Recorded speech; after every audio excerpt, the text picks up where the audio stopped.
মানুষ ও কুকুরের সম্পর্ক অনেক পুরনো।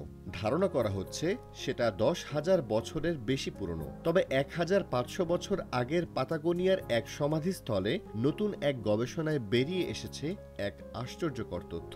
শিকার ও ফলমূল খেয়ে জীবন ধারণ করা দক্ষিণ আমেরিকার এক গোত্রের মানুষের সঙ্গে ডুসিসিয়ান এভাস নামের বিলুপ্ত বড় আকারের এক ধরনের খ্যাঁকশিয়ালদের চমৎকার ও বন্ধুত্বপূর্ণ সম্পর্ক ছিল।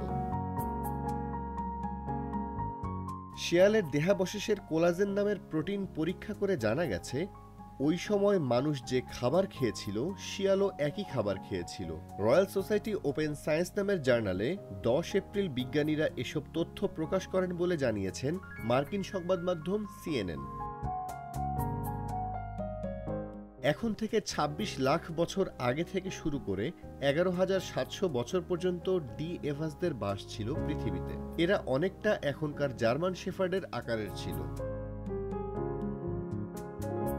আর্জেন্টিনার national scientific and technical research কাউন্সিলের গবেষক ডক্টর সিনথিয়া অ্যাবানোর সঙ্গে গবেষণার নেতৃত্ব দেওয়া লেব্রাসিয়া CNN-কে জানান, বিজ্ঞানীরা শিয়ালের কঙ্কাল পরীক্ষা করে দেখেন যে এদের খাবারের প্রত্যাশার চেয়ে কম মাংস ছিল এবং মানুষদের খাদ্যের সঙ্গে বেশি মিল ছিল। তিনি জানান, এটা দেখে অনুমান করা যায় হয় ওই সময়কার মানুষ এদের খাওয়াতো কিংবা এটি তাদের ফেলে দেওয়া খাবার খেত। সবকিছু মিলিয়ে মনে হয় মানুষের ওই সমাজের সঙ্গে এই প্রাণীদের ঘনিষ্ঠ একটা সম্পর্ক ছিল।